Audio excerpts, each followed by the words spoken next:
नमस्ते साथीहरू, यहाँहरू सबैलाई स्वागत छ मास्टर क्लासको नयाँ अङ्कमा। आज हामी मास्टर क्लासको नयाँ अङ्कमा दिगो विकास सम्बन्धी जानकारी लिएर उपस्थित भएका छौँ। सायद त्यस्तो कुनै प्रतिस्पर्धात्मक परीक्षा नहोला जहाँ दिगो विकास भन्ने च्याप्टर नसमेटिएको होस्। दिगो विकास अहिलेको जल्दो बल्दो ज्वलन्त विषय भएको हुनाले हरेक जसो पाठ्यक्रममा समेटिएको हुन्छ।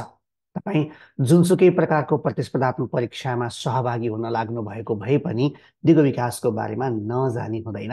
आज हामी मास्टर क्लासको यो अङ्कमा दिगो विकास भनेको के हो, दिगो विकासको अवधारणा किन कसरी विकसित भयो, दिगो विकासका लक्ष्यहरू के हुन्, दिगो विकासको सिद्धान्त के हो, कस्तो विकासलाई दिगो विकास भन्न सकिन्छ, यसको आवश्यकता, महत्त्व, औचित्य, योसँग जोडिएका समग्र विषयहरू, नेपालमा दिगो विकासको अभ्यास कस्तो छ, दिगो विकास सम्बन्धी कस्तो व्यवस्था गरिएको छ, समस्याहरू के छन्, ती समस्या समाधान गर्न के गर्नु पर्ला भन्ने लगायत यो विषयबाट सोध्न सकिने सबै प्रकारका प्रश्नहरूको बारेमा हामी छलफल गर्नेछौँ।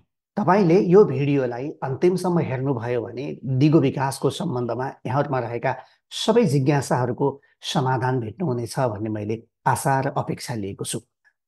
मास्टर क्लासको आजको अङ्क सुरुवात गर्नुभन्दा अगाडि म तपाईँलाई सानो अनुरोध गर्न चाहन्छु। कृपया तपाईँलाई मनपर्ने तपाईँका 5जना नजिकका आफन्त वा साथीहरूलाई यो भिडियो सेयर गरिदिनुहोला र तपाईँको सोसल मिडियामा पनि यो भिडियोलाई सेयर गरिदिनुहोला र मलाई पनि फेसबुक अथवा कुनै पनि सोसल मिडियामा ट्याग गरिदिनुहोला। हुन्छ त आजको कक्षालाई सुरुवात गरौँ। दिगो विकास भनेको के हो भन्ने यसको परिभाषाबाट। सबैभन्दा पहिला दिगो र विकास दुई जुन शब्दहरू छन्, यी शब्दको शाब्दिक अर्थलाई हामीले बुझ्नुपर्ने हुन्छ। दिगो भनेको के र विकास भनेको के भनेर बुझियो भने त्यस पछाडि दिगो विकासलाई परिभाषित गर्न पनि सजिलो हुन्छ। दिगो विकास भन्ने शब्दको सबैभन्दा पहिलो पटक प्रयोग गर्ने व्यक्ति थिए बेलायतका अर्थशास्त्री बारबरा वार्ड, जसको पिक्चर तपाईँले यहाँ देख्न सक्नुहुन्छ। यसमा प्रयोग भएका दुईवटा शब्द सस्टेनेबल डेभलपमेन्ट, दिगो विकासमा प्रयोग भएका दुईवटा शब्द मध्ये पहिलो शब्द दिगो, यसको शाब्दिक अर्थ हुन्छ दीर्घकालीन, लामो समयसम्म रहिरहने, टिकाउपना, लामो समयसम्म टिक्ने, अथवा कुनै पनि यस्तो विकास, यस्तो क्रियाकलाप जसलाई यो धरतीले धान्न सक्छ, धान्न सकिने खालको विकासको क्रियाकलाप, अथवा यसलाई सन्तुलित पनि भन्न सकिन्छ। भनेको कुनै पनि ब्यालेन्स नबिगारिकन, सन्तुलनलाई नबिगारिकन गरिने काम, यसलाई हामी दिगो भन्छौँ। दिगोको शाब्दिक अर्थ के हुँदो रहेछ त? दीर्घकालीन, टिकाउपूर्ण, धान्न सकिने अथवा सन्तुलित। यी शब्दको तपाईँले अर्थ बुझ्नुभयो भने दिगो विकास बुझ्नु पनि कठिन छैन। अब यहाँ जस्तो सन्तुलित भने छ नि, सन्तुलित भन्ने शब्दले के जनाउँछ त भन्दाखेरि यो धरतीको सन्तुलन नबिगार्ने, वातावरण र मान्छेको बीचको सम्बन्ध नबिगार्ने, जुन वातावरणीय प्रणाली छ त्यसको सन्तुलन नबिगार्ने, दिगोसँग जोडिएका शब्दहरू दीर्घकालीन, टिकाउपूर्ण, धान्न सकिने, सन्तुलित भन्ने हुन्छ। अब अर्को हामीले प्रयोग गर्ने शब्द विकास। अमर्त्य सेनले विकासलाई स्वतन्त्रता भनेका छन्। भन्नुको मतलब यदि धेरै अवसरहरू हामीले सृजना गर्ने कि मान्छेले मन लागेको अवसर उपयोग गर्न पाओस्।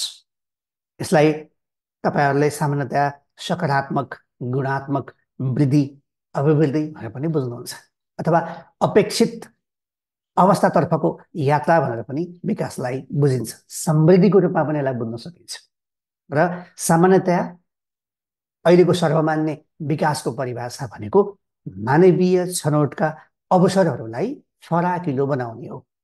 धेरै अवसरहरू सिर्जना गर्ने, अवसरहरूलाई फराकिलो बनाउँदै लैजाने प्रक्रियालाई विकास भनिन्छ। विकासको सन्दर्भमा कुनै एउटा भिडियोमा म यसको ठोस कुरा के हो भनेर पनि छलफल गर्नेछु। अब हामी दिगो विकासको परिभाषातर्फ लाग्छौँ।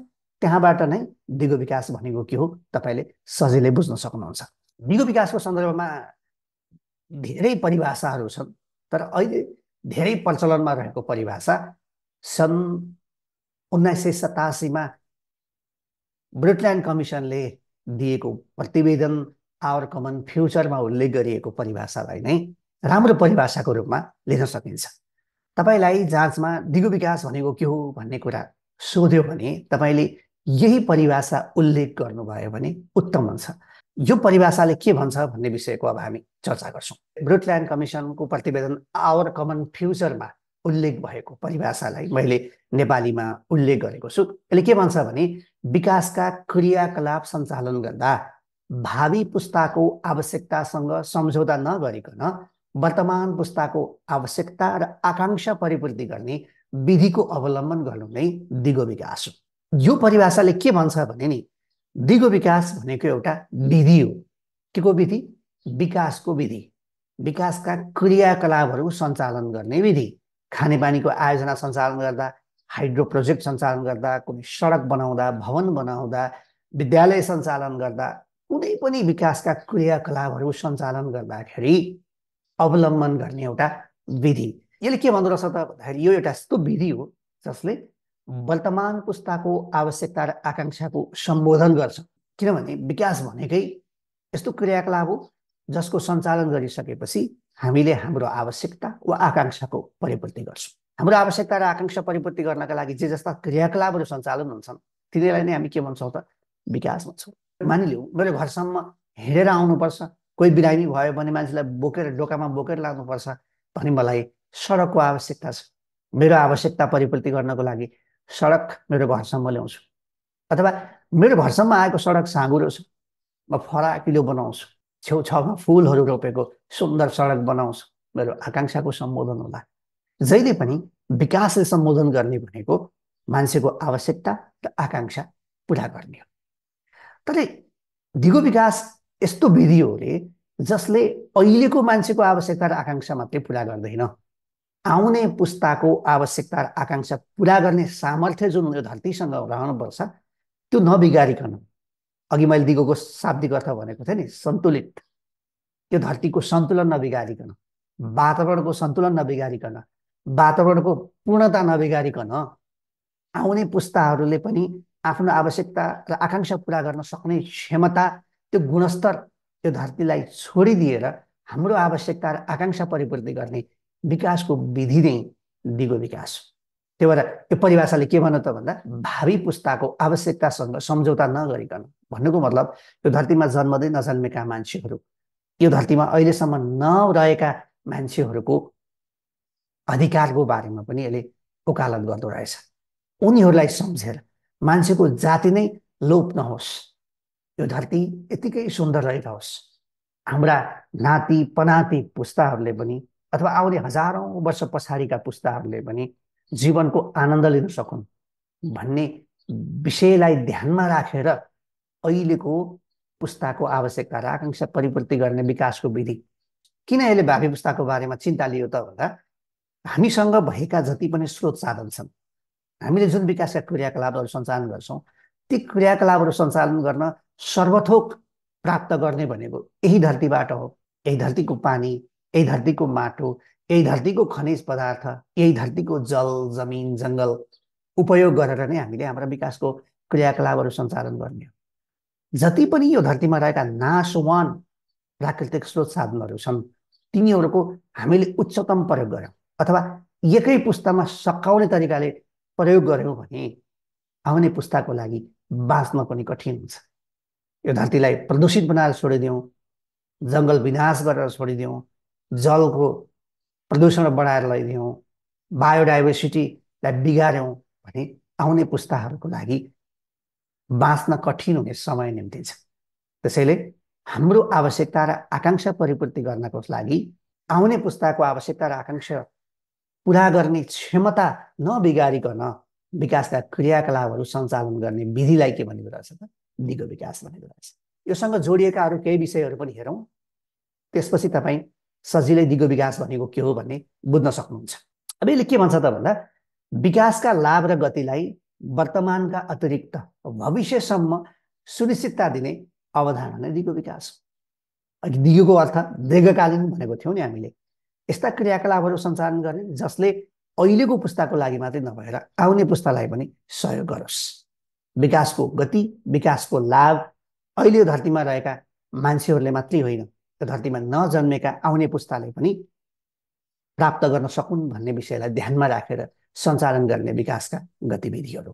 त्यसै गरी अहिलेको पुस्ताको अधिकारको बढापत्र भन्दा हामी केलाई भन्छौँ? मानव अधिकारको बढापत्र।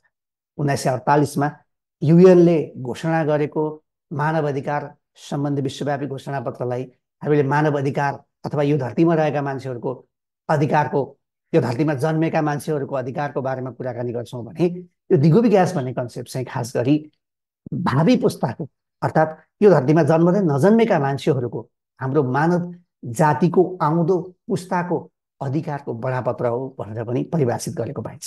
किनभने यसले जन्मिँदै नजन्मेको आउँदो पुस्ताको बारेमा पनि चिन्ता लिन्छ। आउँदो पुस्ताको लागि पनि कम्तीमा हामीले इन्जोय गरेको प्राकृतिक स्रोत साधनको उपलब्धता हुनुपर्छ भन्ने मान्यताको आधारमा दिगो विकासको अवधारणा आएको हो। दिगो विकासको अवधारणाले मूलत स्रोत साधनको उपयोगको सन्दर्भमा अन्तर्पुस्ता समता कायम हुनुपर्ने मान्यतालाई स्वीकार गर्दछ।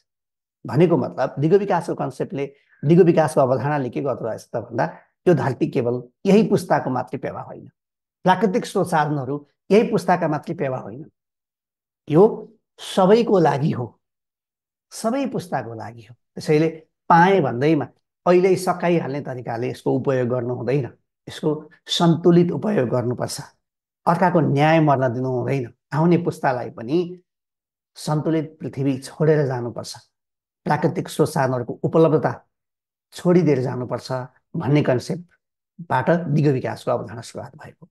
मलाई सबैभन्दा मनपर्ने यो अन्तिम लाइन, प्राकृतिक स्रोत साधनको सावा ननासी ब्याजले वर्तमान पुस्ताको आवश्यकता र आकांक्षा पूर्ति गर्ने विकासको ढाँचा।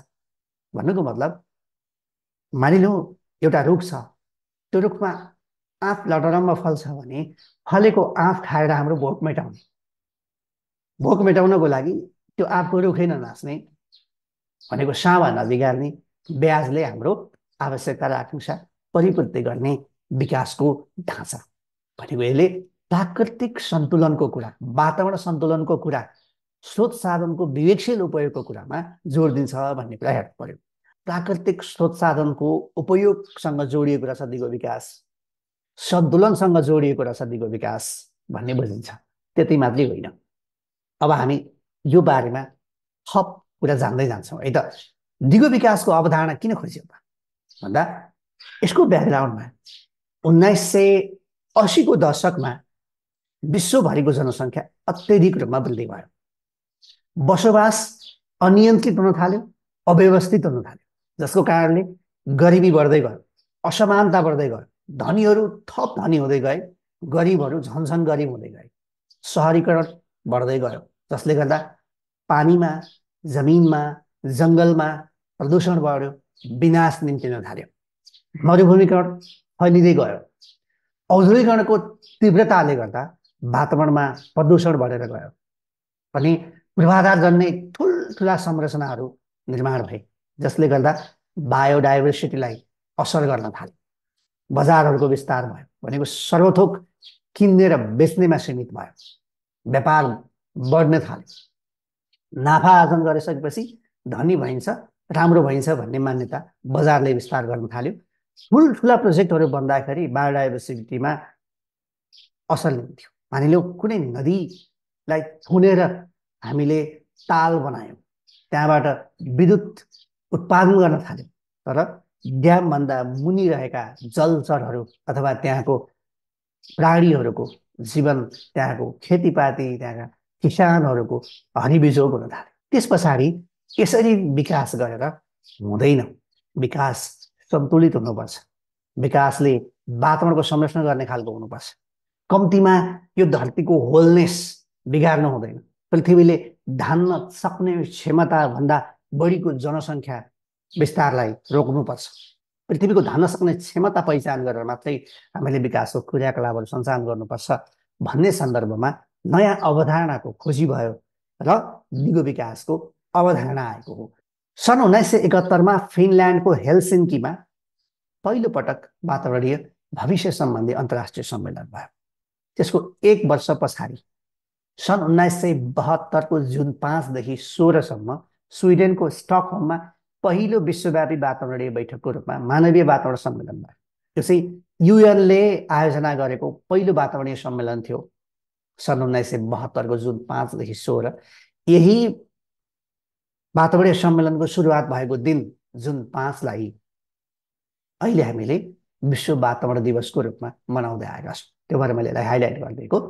त्यस पछाडि सन् 1983 मा नर्वेका तत्कालीन प्रधानमन्त्री ग्रो हार्लेम ब्रुटलेन, जसलाई नर्वेको मदर अफ द नेसन पनि भनिन्छ, पटक पटक त्यहाँको सरकार प्रमुख भएर उहाँले काम गर्नुभएको छ।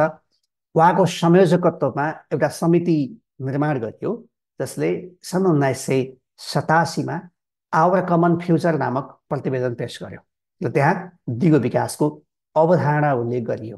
यिनी अवधारणाहरूलाई लागू गर्न सन् 1992मा ब्राजिलको रियोमा रियो सम्मेलन आयोजना भयो, जसले 21वटा एजेन्डाहरू अनुमोदित गरियो, जसलाई एजेन्डा 21 भनिन्छ। त्यसमा दिगो विकासको अवधारणालाई समावेश गरेर कार्यान्वयनका लागि विश्वव्यापी रूपमा अनुमोदन गरिएको थियो। यहीँबाट दिगो विकासको अवधारणा अगाडि बढ्दै गएको हो। एजेन्डा 21 पछाडि सन् 2000मा युएनले मिलेनियम डेभलपमेन्ट गोल अर्थात् सहस्राब्दी विकास लक्ष्य भनेर जारी गर्यो 15 वर्षको लागि, सन् 2000देखि 2015सम्मको लागि। र 2015मा दिगो विकासका लक्ष्यहरू भनेर 17वटा लक्ष्यहरू तोकेर सन् 2030सम्म ती लक्ष्यहरू प्राप्त गर्ने गरी हामी संसारै एकजुट भएर कार्यान्वयन गरिरहेका छौँ। केही बेर पछाडि म दिगो विकासका 17वटा लक्ष्यहरूको सम्बन्धमा पनि तपाईँहरूमाझ छलफल गर्नेछु। यसरी तपाईँले दिगो विकासको अवधारणालाई उल्लेख गर्न सक्नुहुन्छ। यहाँ ब्रुटल्यान्ड कमिसनको अध्यक्ष ब्रुटल्यान्डको तस्बिर तपाईँले देख्नुभयो। अघि नै मैले भने उहाँलाई नर्वेको मदर अफ नेसन पनि भनिन्छ। यही रिपोर्टमा भएको डेफिनेसन जुन मैले अगाडि तपाईँहरूको सामु नेपालीमा उल्लेख गरेको थिएँ, sustainable development is development that meets the needs of the present without compromising the ability of future generations to meet their one needs. This is the definition of sustainable development included in our common future report. यो 1987 को our common future मा उल्लेख भएको दिगो विकासको परिभाषा। अहिलेसम्म तपाईले दिगो विकासको बारेमा कुराकानी गर्दा हामी पटक पटक वातावरणको बारेमा कुराकानी गरेका छौँ। तर ख्याल गर्नुपर्ने कुरा के छ भने विकास भनेको मान्छेको आवश्यकता र आकांक्षाको परिपूर्ति गर्ने हो। त्यसैले दिगो विकास केवल वातावरणसँग मात्रै सम्बन्धित छैन। दिगो विकासका 3वटा पक्ष, 3वटा मूल उद्देश्यको बारेमा हामीले जान्नुपर्छ। तब मात्रै दिगो विकासको बारेमा बुझ्न सक्छौँ। कुनै पनि विकासको क्रियाकलाप दिगो विकास हो कि होइन भन्ने कुराको चेक गर्नु पर्यो, जाँच्नु पर्यो। भने कसरी जाँच्ने भन्दा यदि त्यो विकासको क्रियाकलापले वातावरणको संरक्षण गर्छ अर्थात् वातावरणको सन्तुलनलाई बिगार्दैन, त्यो विकासले आर्थिक वृद्धि हासिल गर्न सहयोग गर्छ, भनेको गरिबी हटाउन, रोजगारीका अवसरहरू सृजना गर्न सहयोग गर्छ र त्यो विकासको क्रियाकलापले सामाजिक समानता कायम गर्न, सामाजिक न्यायलाई प्राप्ति गर्न सहयोग गर्छ भने त्यस्तो विकासलाई दिगो विकास भनिन्छ। त्यसैले दिगो विकासका 3वटा मूल लक्ष्य छन्। धेरै मान्छेको बुझाइ विकासका क्रियाकलापहरू सञ्चालन गर्दा वातावरणलाई बिग्रिन नदिने अथवा प्राकृतिक स्रोत साधनहरूको नाश नगर्ने, यसको गुणस्तरलाई नबिगार्ने भन्ने कुरामा मात्रै ध्यान छ। दिगो विकासले पहिलो कुरा त वातावरणलाई सन्तुलित राख्ने, प्रदूषण हुन नदिने, स्रोत साधनहरूको विनाश हुन नदिने कुरामा जोड दिन्छ। भन्नुको मतलब प्राकृतिक स्रोत साधनहरूको अविवेकशील प्रयोग गर्नु हुँदैन, विवेकशील प्रयोग गर्नुपर्छ, सन्तुलित प्रयोग गर्नुपर्छ भन्ने कुरामा जोड दिन्छ। यसको मूल पाटो यो हो। तर अब वातावरणको संरक्षण गर्ने भन्दैमा विकासका क्रियाकलापै सञ्चालन नगर्ने त त्यस्तो चाहिँ भनेको होइन। यसले के भन्छ त भन्दा वातावरणको संरक्षण पनि गर्ने, गरिबी हटाउने, रोजगारीका अवसरहरू सृजना गर्ने, मान्छेको जीवनलाई थप गुणस्तरीय पनि बनाउने र समाजमा रहेको असमानताको पनि अन्त्य गर्ने गरी हामीले विकासका क्रियाकलापहरू सञ्चालन गर्नुपर्छ भन्ने कुरामा जोड दिन्छ। त्यसैले दिगो विकास भनेको त विकासको एउटा ढाँचा हो, एउटा मोडल हो। विकास जसले के कुरामा ध्यान दिन्छ त भन्दा विकासका क्रियाकलापहरू सञ्चालन गर्दाखेरि वातावरण संरक्षण भएको छ कि छैन, गरिबी घटाउनले सहयोग गरेको छ कि छैन, रोजगारी सृजना गर्नले सहयोग गरेको छ कि छैन, होइन, आर्थिक वृद्धि हासिल भएको छ कि छैन, सामाजिक समानता, सामाजिक न्याय, सामाजिक समता कायम गर्नले सपोर्ट गरेको छ कि छैन भन्ने एङ्गलबाट हामीले हेर्नुपर्छ भन्ने कुरा हो। त्यो स्लाइडबाट तपाईँले धेरै कुरा जान्नुपर्छ। जस्तो दिगो विकासका लक्ष्यहरू हासिल गर्न अथवा दिगो विकासको उद्देश्य प्राप्ति गर्न हामीले के गर्नु पर्ला भन्ने कुरा आयो भने पनि तपाईँले के जोड्नु पर्यो? वातावरण संरक्षण, आर्थिक वृद्धि, सामाजिक समता, सामाजिक न्यायको कुरा, वितरणात्मक न्यायको कुरा, पुनर्वितरणकारी न्यायको कुरा, सामाजिक परिचालनको कुरा, विकासमा नागरिक संलग्नताको कुरा, सहभागिताको कुरा, सामाजिक समतासँग जोडिएर आएका हुन्छ। आर्थिक वृद्धि भन्दा बित्तिकै स्रोत साधनको विवेकशील प्रयोग गर्ने, जीवनलाई थप गुणस्तरीय बनाउने, गरिबी हटाउने, रोजगारीका अवसरहरू सृजना गर्ने, विकासका लाभहरूको समन्वयिक वितरण गर्ने व्यवस्था गर्ने कुरा र सबैभन्दा पहिला वातावरणलाई सन्तुलित राख्ने विषयलाई हामीले दिगो विकाससँग जोडेर हेर्न रहेछौँ। अब यसमा तपाईँलाई एउटा जिज्ञासा लाग्न सक्छ, वातावरणको विनाश नगरिकन कसरी विकास हुन्छ? सही जिज्ञासा हो।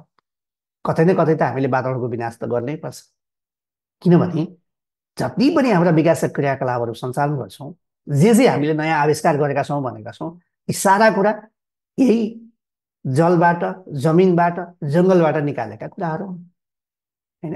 विनाश नगरिकन कसरी विकास हुन्छ? हुन सक्छ। यसले के भनेको भने वातावरणको विनाशै नगर्ने, वातावरणका स्रोत साधनको प्रयोगै नगर्ने भनेको होइन, प्रयोग गर्ने, सन्तुलित रूपमा प्रयोग गर्ने र यो धरतीको होलनेसलाई नबिगार्ने। म तपाईँलाई एउटा साधारण उदाहरण दिन्छु। मानिलिउँ तपाईँले मूल सडकबाट तपाईँको घरसम्म सडक विस्तार गर्नुपर्नेछ, तर त्यसै सडक विस्तार गर्दाखेरि 10वटा रुख तपाईँले काट्नुपर्नेछ। 10-10 वर्ष उमेर भएका 10वटा रुख तपाईँले काट्नुपर्नेछ। भनेको मतलब 100 वर्ष उमेर पुगेका 10-10 वर्ष उमेर पुगेका 10वटा रुख भनेको 100 वर्ष उमेर पुगेका रुखहरू तपाईँले काट्नुपर्नेछ। अब तपाईँले दिगो विकासको कन्सेप्टबाट विकास गर्नुभयो भने के गर्नुहुन्छ? बाटै नबनाउने त रुख काट्नुपर्छ भर होइन, त्यसो गर्ने होइन। तपाईँले के गर्न सक्नुहुन्छ? तपाईँले 100वटा बिरुवा रोप्नुहुन्छ अर्को ठाउँमा लगेर। ती कम्तीमा सरेर 1 वर्षका भइसकेपछि यता तपाईँले 100 वर्ष उमेर भएका रुखहरू काट्नु भएको थियो नि, 1 वर्ष उमेर पुगे 100वटा बिरुवा हुर्के, कम्तीमा 1 वर्षभन्दा बढी उमेर भएका 100वटा रुख छन् भनेपछि अब तपाईँले यताका 10वटा रुख काटेर बाटो बनाउनुहुन्छ। यता भएको क्षतिको तपाईँले पूर्ति पनि गर्नुभएको छ। जङ्गलको जुन क्षेत्र थियो त्यो पनि घटेन, प्राकृतिक स्रोतको नाश पनि भएन। तपाईँले सन्तुलित तरिकाले आफ्नो विकासको आवश्यकता पनि परिपूर्ति गर्नुभयो र वातावरणको संरक्षण पनि गर्नुभयो। यस्तो ढाँचाको खोजी गर्नुपर्छ भन्ने कुरा नै दिगो विकासको कुरा हो। अब यसैलाई अलिकति विस्तार गरेर हेरौँ त, कस्तो विकासलाई दिगो विकास भन्ने त भन्दा 3टा कुरा आउनु पर्यो। त्यो विकासमा वातावरण संरक्षण भएको छ कि छैन, सामाजिक समानता समता कायम भएको छ कि छैन, आर्थिक वृद्धि यसले ल्याएको छ कि छैन। जस्तो वातावरण संरक्षण भन्दा बित्तिकै के हेर्छौँ? प्रकृतिको पूर्णता बिगार्दैन। अघि मैले तपाईँलाई रुखहरूको इक्जाम्पल दिएँ। प्रकृतिको पूर्णतालाई नबिगार्ने खालको विकासको क्रियाकलाप। अर्को छ उत्पादनशील क्षमता र गुणस्तर नबिगार्ने। जस्तो अहिले हामीले विषादी प्रयोग गरेर जमिनको उत्पादनशील क्षमतालाई के गरेको छौँ? घटाउँदै लगेको छौँ। हामीले विषादीको प्रयोग गर्दाखेरि यो प्रकृतिको उत्पादनशील क्षमता कमजोर भएर गएको छ, माटोको गुणस्तर बिग्रेर गएको छ। त्यसरी विकास गर्नु भएन। हामीले कृषि उपजको उत्पादन गर्दाखेरि विषादीहरूको प्रयोग नगरिकन प्राकृतिक मलको प्रयोग गरेर उत्पादन लिने भनेर जुन कन्सेप्ट हामीले सुरुवात गरेका छौँ, अर्ग्यानिक खेती, यसले के गर्दैन त भन्दा उत्पादनशील क्षमता र गुणस्तर बिगार्दैन, वातावरण संरक्षण भयो, जैविक विविधतामा असर गर्दैन। अब कुनै विकास दिगो छ कि छैन के हेर्नु पर्यो? प्रकृतिको पूर्णता बिगारेको छैन, उत्पादनशील क्षमता र गुणस्तर बिगारेको पनि छैन, जैविक विविधतामा पनि असर गरेको छैन, सामाजिक समतामा फेरि लाभको समन्वयिक वितरण भएको छ कि छैन, धनी र गरिब बीचको ग्याप बढाउँदै लगेको छ कि कम गर्दै लगेको छ, पुनर्वितरणकारी न्याय वितरणकारी न्यायको माध्यमबाट हामीले सामाजिक समता कायम गरेका छौँ कि छैन, फरक फरक अवस्थामा रहेकालाई फरक फरक व्यवहार गरेर वास्तविक समानताको अनुभूति दिलाउने काम हामीले गरेको छौँ कि छैन भन्ने कुरा सामाजिक पक्षले हेर्छ भने आर्थिक वृद्धि अर्थात् गरिबी बढाएको छ कि छैन, गरिबी घटाउनेले सहयोग गरेको छ कि छैन, रोजगारीका अवसरहरू सृजना गर्नेले सहयोग गरेको छ कि छैन, धनी र गरिब बीचको असमानतालाई कम गर्नेले सहयोग गरेको छ कि छैन, उत्पादन र उत्पादकत्व बढेको छ कि छैन, यो माध्यमबाट हामीले कुनै पनि विकासको क्रियाकलाप दिगो हो कि होइन भनेर चेक गर्न सक्दो रहेछ। अब यति भएपछि बल्ल तपाईँले दिगो विकास भनेको के हो भन्ने कन्सेप्ट बुझ्नु भएको होला भन्ने मलाई लाग्छ। दिगो विकास भनेको विकास नगर्ने भनेको होइन, दिगो विकास भनेको केवल वातावरणको संरक्षण गर्ने मात्रै भनेको पनि होइन। दिगो विकास भनेको विकासको एउटा विधि रहेछ, एउटा ढाँचा रहेछ, एउटा पद्धति रहेछ, जसले के गर्दो रहेछ त भन्दा विकासका क्रियाकलाप सञ्चालन गर्ने, अहिलेको मान्छेको आवश्यकता र आकांक्षा परिपूर्ति गर्ने, तर विकासका क्रियाकलापहरू सञ्चालन गर्दा वातावरण नबिगार्ने, सामाजिक समानता कायम गर्ने, आर्थिक वृद्धि ल्याउने, गरिबी घटाएर लैजाने यस्तो विकासको विधि खोज्नुपर्छ है भन्ने कुरामा जोड दिँदो रहेछ भन्ने कुरा हामीले बुझौँ। अब लागौँ दिगो विकासको मान्यतातर्फ। त्यो कहाँबाट कुन मान्यतामा आधारित छ भन्दा हरेक आर्थिक क्रियाकलापको अन्तिम आधार भनेको वातावरण हो। अघि नै मैले भनिसकेँ, जे कुरा हामीले विकास गरेका छौँ भने तपाईँले सुपरसोनिक जहाज बनाए पनि, चन्द्रमामा अथवा मङ्गल ग्रहमा यान पठाए पनि, ती बनेका सबै कुराहरू यही धरतीको जङ्गल, जमिन, जलबाट प्राप्त गरेको पदार्थ अथवा प्राप्त गरेको स्रोतलाई रिफाइन गरेर निर्माण गरिएको। त्यसैले आर्थिक क्रियाकलापको अन्तिम आधार भनेको वातावरण। वातावरण बिगार्दै गयौँ, वातावरणको सन्तुलन बिगार्दै गयौँ भने हाम्रो स्रोत पनि के हुँदै जान्छ, कमी हुँदै जान्छ, हामी नै दबावमा पर्छौँ भन्ने कुरा दिगो विकासको एउटा मान्यता। अर्को, प्राकृतिक साधनको आधार स्रोत निश्चित हुन्छ। हामीसँग अविनाशी भनेर भनिएका स्रोतहरू पनि निश्चित छन्। सूर्यको पनि आयु घट्दै जान्छ भन्छौँ नि, भनेको मतलब प्राकृतिक स्रोत साधनहरू के छन् त, सीमित छन्। असीमित प्राकृतिक स्रोत साधन अथवा असीमित स्रोत साधनहरूले भरिपूर्ण हामी छैनौँ। स्रोतको सीमितता हाम्रो यथार्थता हो। त्यसैले सीमित प्राकृतिक साधनको अविवेकशील प्रयोगबाट भविष्यको आवश्यकतामा प्रतिकूल प्रभाव पार्छ। भनेको मतलब अघि हामीले परिभाषामा पनि पढ्यौँ नि, हामीसँग प्राकृतिक स्रोत साधन सीमित छन्, ती सीमित स्रोत साधनहरूको हामीले उच्चतम प्रयोग गर्यौँ भनेको मतलब जति सकिन्छ एकैचोटि हामीले प्रयोग गर्यौँ भने यी प्राकृतिक स्रोत साधन सबै सकिन्छ। त्यो भयो भने आउने पुस्ताले, हाम्रो नाति पनाति खनाति पुस्ताले आफ्नो आवश्यकता पनि पुरा गर्न नसक्ने, कम्तीमा न्यूनतम घाँस बाँस कपासको अवस्था पनि सृजना अभाव रहने अवस्था रहन्छ। त्यसैले हामीले प्राकृतिक स्रोत साधनहरूको अविवेकशील प्रयोग गर्नु हुँदैन भन्ने कुरा दिगो विकासको मान्यता हो। त्यसै गरी तपाईँलाई जाँचमा सोध्न सक्ने अर्को महत्त्वपूर्ण विषय हो दिगो विकासका सिद्धान्तहरू उल्लेख गर्नुहोस्। दिगो विकासका सिद्धान्त निकै सजिलो छ। तपाईँले परिभाषालाई ध्यानपूर्वक पढ्नुभयो भने दिगो विकासका सिद्धान्तहरू लेख्न पनि गाह्रो छैन। सिद्धान्त भन्नाले के आधारमा, के विषयलाई आधार मानेर दिगो विकास आयो, कुन धरातलमा उभिएर दिगो विकासको अवधारणा अगाडि बढेको छ भन्ने कुरा नै दिगो विकासको सिद्धान्त हो। सिद्धान्त भन्दा बित्तिकै हामीले धरातल भन्छौँ कि आधार, के धरातलमा टेकेर यो अवधारणा अगाडि बढेको छ, त्यसैलाई हामी के भन्छौँ, सिद्धान्त, प्रिन्सिपल्स भन्छौँ। सबैभन्दा पहिलो सिद्धान्त हो आधारभूत आवश्यकताको सिद्धान्त। अघि मैले तपाईँलाई भने नि परिभाषामा, वर्तमान पुस्ताको आवश्यकता र आकांक्षा परिपूर्ति गर्दा भावी पुस्ताको आवश्यकता र आकांक्षासँग सम्झौता नगरिकन, भन्नुको मतलब दिगो विकासको पहिलो सिद्धान्त आधारभूत आवश्यकताको सिद्धान्त। सबै पुस्ताले कम्तीमा पनि आफ्नो आधारभूत आवश्यकताहरू परिपूर्ति गर्ने वातावरण पाउनुपर्छ, त्यो अधिकार सबैलाई छ भन्ने मान्यताको आधारमा दिगो विकास आएको। त्यही आधारमा दिगो विकासको अवधारणा अगाडि बढेको छ। त्यसैले सबैभन्दा पहिलो सिद्धान्त हो आधारभूत आवश्यकताको सिद्धान्त। किन अहिले सबै विकासका क्रियाकलाप हामीले किन नगर्ने, किन प्राकृतिक स्रोत साधनलाई अहिले किन नसकाउने भन्दा त्यसले आउने पुस्ताको आवश्यकता र आकांक्षा परिपूर्ति गर्न प्रतिकूल असर पार्छ। त्यसैले सबै पुस्ताले कम्तीमा पनि आफ्नो आधारभूत आवश्यकता परिपूर्ति गर्न सक्ने वातावरण सृजना हुनुपर्छ भन्ने मान्यतामा रहेर दिगो विकासको अवधारणा आएको हुनाले के भन्छौँ, आधारभूत आवश्यकताको सिद्धान्त। अर्को, दिगो स्रोत व्यवस्थापनको सिद्धान्त। परिभाषामै हामीले पढिसक्यौँ, हामीसँग प्राकृतिक स्रोत साधन के छ, सीमित छ। यो सीमित स्रोत साधनको हामीले उच्चतम प्रयोग गऱ्यौँ भने, पहिला व्यवस्थापनको सिद्धान्त पढ्दाखेरि हामीले के पढ्थौँ त, उपलब्ध स्रोत साधन उच्चतम उपयोग गर्ने विधि।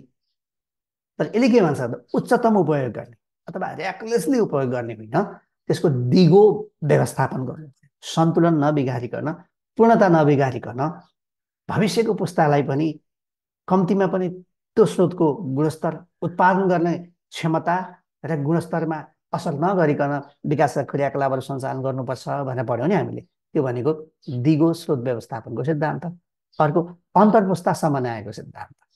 अघि हामीले परिभाषामै पढेको कुरा, यो पुस्ताका लागि मात्रै होइन, आउने पुस्ताका लागि पनि हामीले प्राप्त गरेको धरती सके अझै राम्रो बनाएर, नभए कम्तीमा पनि यत्तिकै अवस्थामा हामीले हस्तान्तरण गर्नुपर्छ, आउने पुस्तालाई हस्तान्तरण गर्नुपर्छ भन्ने कुरा हामीले जुन परिभाषाको खण्डमा सिक्यौँ, त्यही कुरालाई के भन्छ त अन्तर्पुस्ता समन्वयको सिद्धान्त। तर समतामूलक अधिकारको सिद्धान्त भन्ने जुन छ नि, त्यो पनि एउटै कुरा हो है। समतामूलक अधिकारको सिद्धान्त भन्नु र अन्तर्पुस्ता समन्वयको सिद्धान्त भन्ने कुरा एउटै कुरा हो। अर्को जैविक विविधता र प्राकृतिक स्रोत साधनको संरक्षणको सिद्धान्त।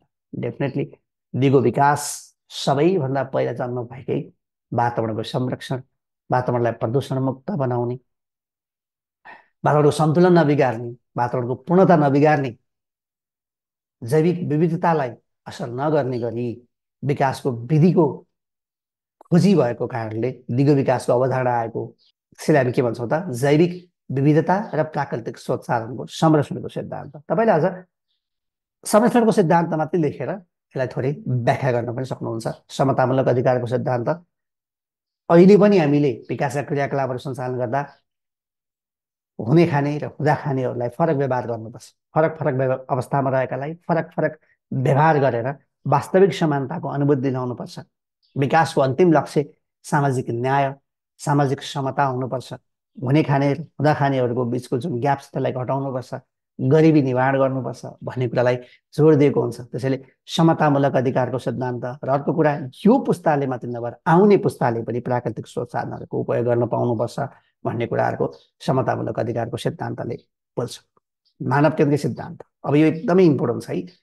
अहिले डेभलपमेन्टको एप्रोचै के छ, एन्थ्रोपोसेन्ट्रिक एप्रोच अफ डेभलपमेन्ट भन्छ कि पहिला पहिला के भनिन्थ्यो भने बाघलाई किन जोगाउने, बाघ पनि जनावर हो, बाघको पनि अधिकार छ। रुखलाई किन जोगाउने, यो देवताको सृष्टि हो, उसलाई पनि अधिकार छ। यसरी वातावरणको संरक्षण हुँदैन। मान्छे स्वार्थ प्राणी हो। सबै कुरा मान्छेसँग जोडेर हामीले हेर्न सक्यौँ भने दिगो विकासको लक्ष्य पनि प्राप्त गर्न सक्छौँ र वातावरणको संरक्षण पनि गर्न सक्छौँ भन्ने हिसाबले अहिले मानव केन्द्रित सिद्धान्तलाई अवलम्बन गरेको छ। बाघ किन जोगाउने, मान्छे जोगाउन, बाघ जोगाउनुपर्छ। रुख किन नकाट्ने, रुख काट्यो भने मान्छेको पुस्तालाई असर गर्छ। केन्द्रमा मान्छेलाई राखेर विकासका क्रियाकलापहरू सञ्चालन गर्ने। अहिले सबै कुरा सिद्धायो भने के हुन्छ, आउने हाम्रो पुस्ता यो धरतीमा रहँदैन, डाइनोसर जस्तै मान्छे पनि लोप भएर जान्छ। त्यसैले मानवलाई केन्द्रमा राखेर विकासका क्रियाकलाप सञ्चालन गर्नुपर्छ भन्ने आधारमा मानवलाई केन्द्रमा राखेर विकासका क्रियाकलापहरू सञ्चालन गर्नुपर्छ भन्ने सिद्धान्त दिगो विकासको अर्को महत्त्वपूर्ण सिद्धान्त हो। सहभागिताको सिद्धान्त, आर्थिक वृद्धि र सामाजिक पक्षलाई हामीले हेर्दा भनिहाल्यौँ। विकासका क्रियाकलापहरूमा सबै पक्ष, सबै वर्ग, सबै लिङ्ग, सबै समुदायको सार्थक सहभागिता, संलग्नता हुनुपर्छ भन्ने मान्यताले बोकेको हुन्छ सहभागिताको सिद्धान्त। अर्को पूर्व सावधानीको सिद्धान्त, यो त झन् महत्त्वपूर्ण भयो। किनभने यो पुस्ताको लागि मात्रै होइन कि हामीले ऱ्याकलेसली अथवा चाहिँ अविवेकी भएर प्राकृतिक स्रोत साधनको उपयोग गर्यौँ भने आउने पुस्ताले यो स्रोत साधनको उपयोग गर्न पाउँदैन भन्ने आधारमा हामीले चाहिँ दिगो विकासको अवधारणालाई अगाडि बढाएका हौँ। त्यही भएर पूर्व सावधानीको सिद्धान्तको धरातलमा टेकेर दिगो विकास आएको हो। दिगो विकासका सिद्धान्तहरू तपाईँलाई जाँचमा सोध्यो भने तपाईँले एक दुई लाइन यसको व्याख्या गर्न सक्नुहुन्छ। 4-5वटा मुख्य सिद्धान्तहरू लेखिसकेपछि तपाईँलाई व्याख्या गर्ने समय रहेन भने तपाईँले बरु यसका साथै ध्याय बमोजिमका अन्य सिद्धान्तहरू पनि दिगो विकासका सिद्धान्तको रूपमा लिन सकिन्छ, लेख्न सकिन्छ। अनेकौँ सिद्धान्तहरू हुन सक्छन्। मैले महत्त्वपूर्ण केही सिद्धान्तहरूको बारेमा यहाँ तपाईँलाई उल्लेख गरेँ। अब लागौँ दिगो विकासका उद्देश्यहरूतर्फ। यो उद्देश्य सँगसँगै तपाईँले आवश्यकता, औचित्य, भूमिका यावत कुराहरूको एन्सर लेख्न सक्नुहुन्छ। यिनै कुराहरू जोडेर आएका हुन्छन्। मैले केही वाक्यहरू यहाँ लेखेको छु, यसलाई जति पनि लामो बनाउन सकिन्छ, तर मेजर कुराहरू मात्रै यहाँ उल्लेख गरिएको छ। तपाईँलाई जाँचमा सोध्ने बेलामा लामोमा 5, छोटोमा 2 वा 3 नम्बरको प्रश्न सोध्ने हो। दिगो विकासका उद्देश्यहरू उल्लेख गर्नुहोस् भने तपाईँ 10 नम्बरको कहिले पनि सोध्दैन। त्यसैले त्यो 5 अङ्कलाई सम्बोधन गर्न अथवा 3 अङ्क 2 अङ्कलाई सम्बोधन गर्न कति लेख्ने भन्ने कुरालाई विचार गरेर तपाईँहरूले बुदाहरू बनाउँदा हुन्छ। तपाईँ लामो लेख्न सक्नुहुन्छ, तर लामो लेख्दाखेरि के हुन्छ त भन्दाखेरि दोहोरिने समस्या पनि रहन सक्छ, त्यसलाई सम्बोधन गर्नुपर्छ। दिगो विकासका उद्देश्यहरू भन्दा बित्तिकै वातावरणको प्रभावकारी संरक्षण गर्ने सबैभन्दा पहिलो उद्देश्य त यही हो। यसैसँग जोडेर दिगो विकासको अवधारणा आएको हो होइन।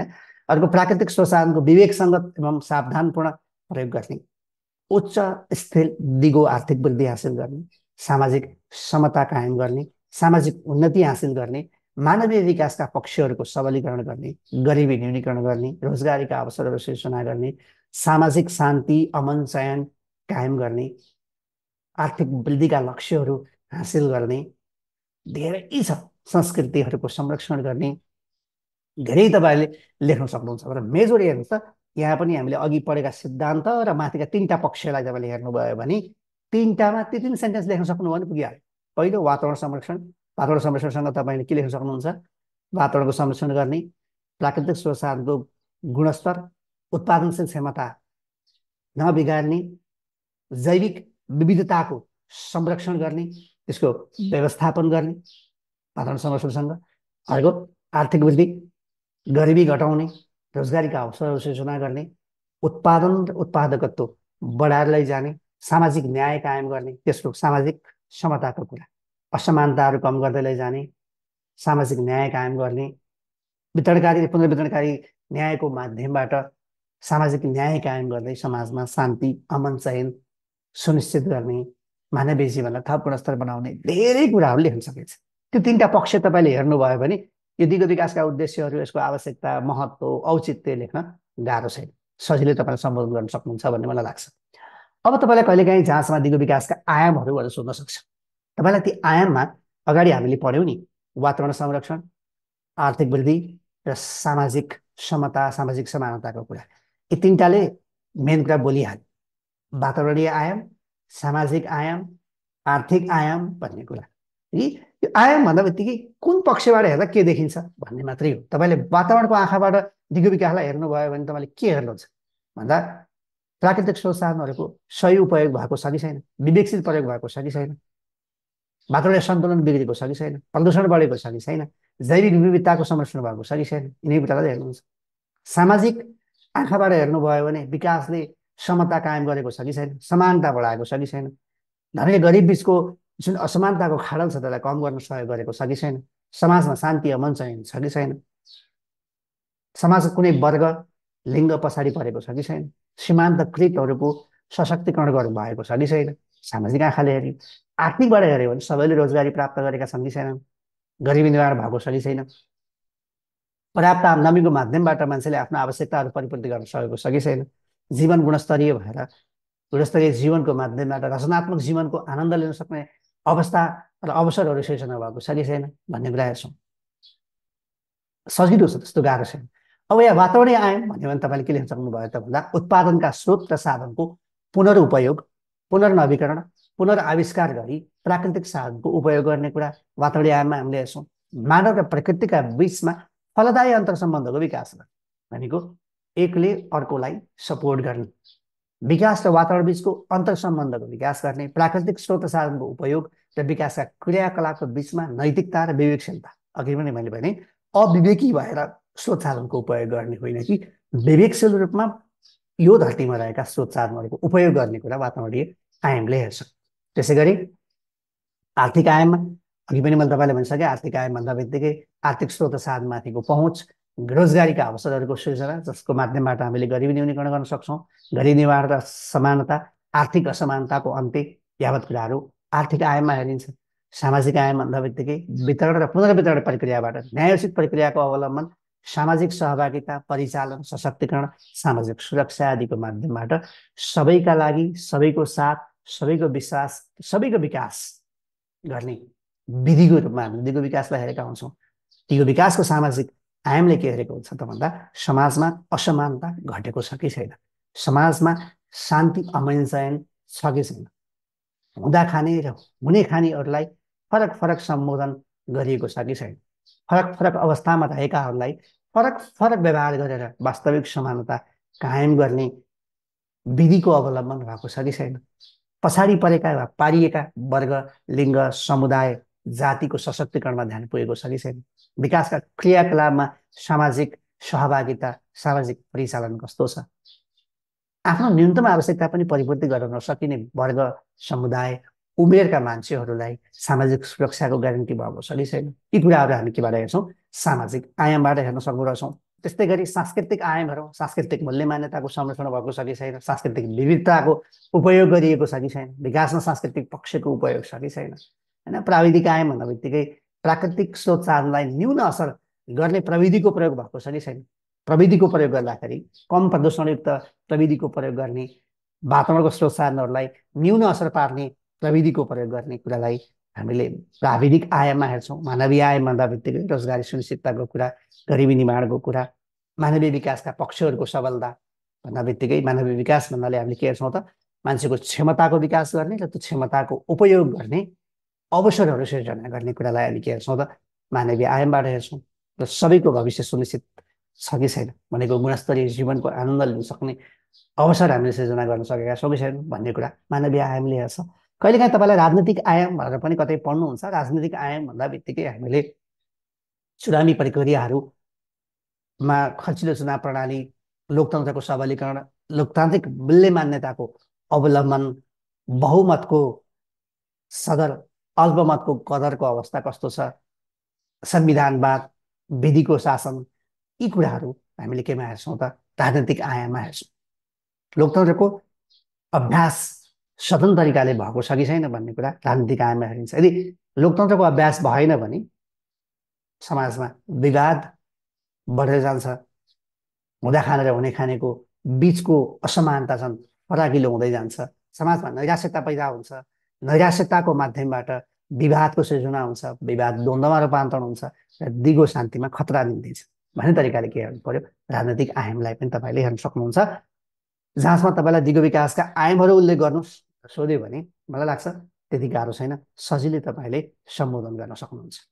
अब दिगो विकासका लक्ष्यहरूतर्फ लागौँ। अघि मैले तपाईँलाई अवधारणा पढाउँदाखेरि पनि भनेको थिएँ, सन् 2000देखि 2015सम्म सहस्राब्दी विकासका लक्ष्यहरू तय भयो।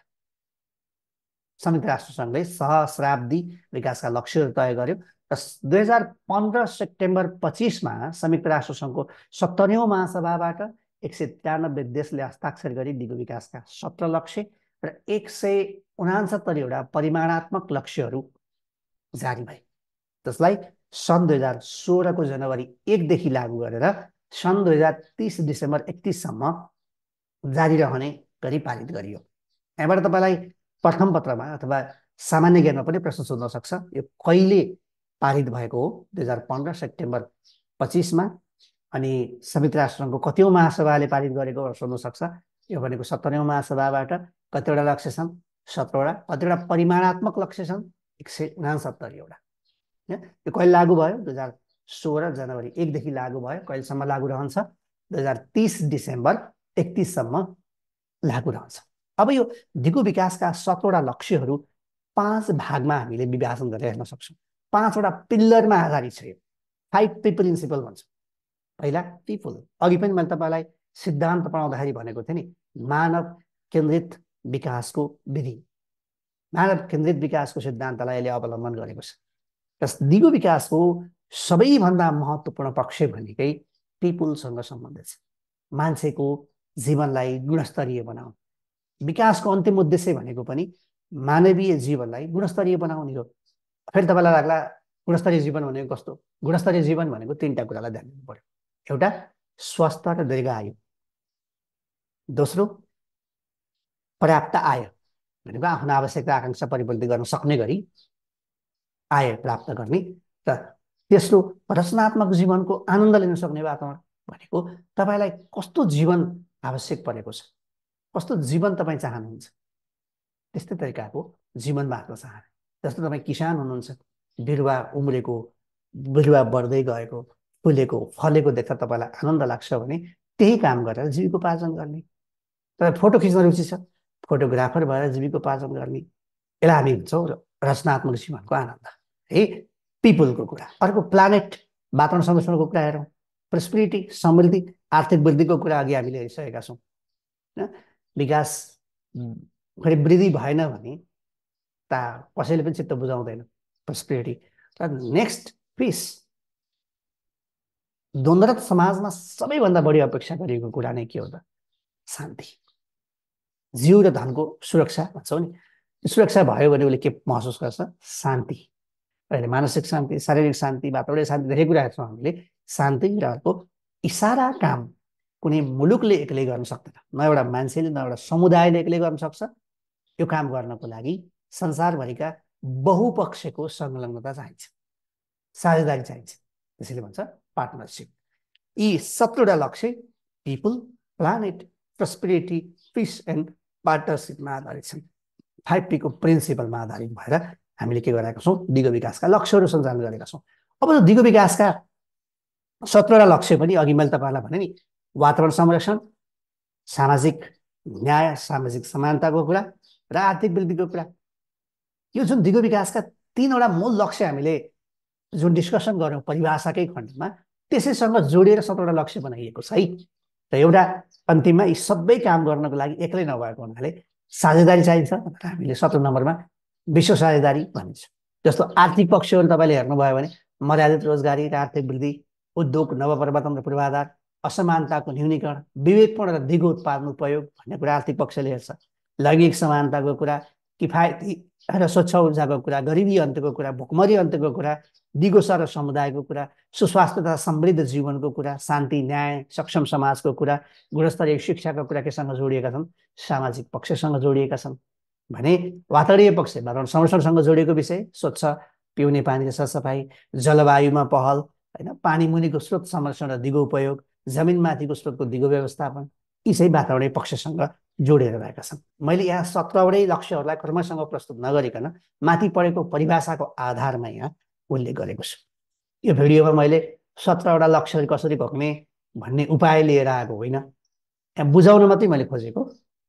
र 17औं लक्ष्य एकजनाले मात्रै नभएर, एक देशले मात्रै नगरेर सबै लक्ष्यहरू प्राप्ति गर्नको लागि सबैको साझा पहल हुनुपर्ने हुनाले 17औं नम्बरमा विश्व साझेदारी भनेर राखिएको छ है।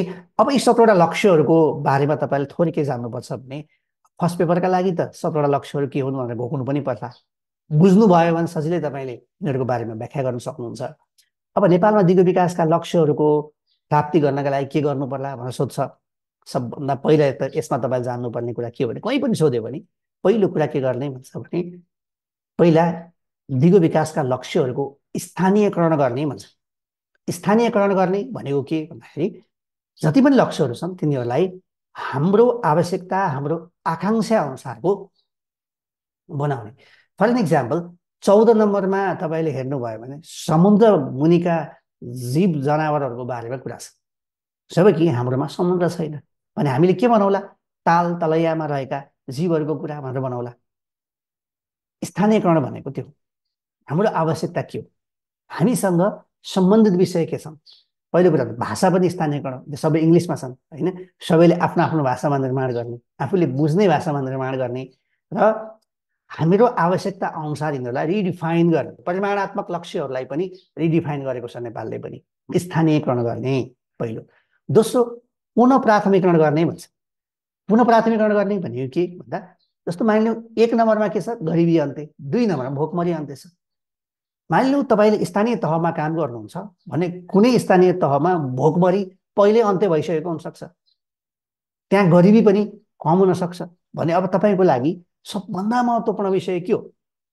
त्यहाँको 1 नम्बर यहाँको 1 नम्बर फरक हुन सक्छ, हाम्रा प्राथमिकताहरू फरक हुन सक्छन्। त्यसलाई पुनर्प्राथमिकरण गर्ने।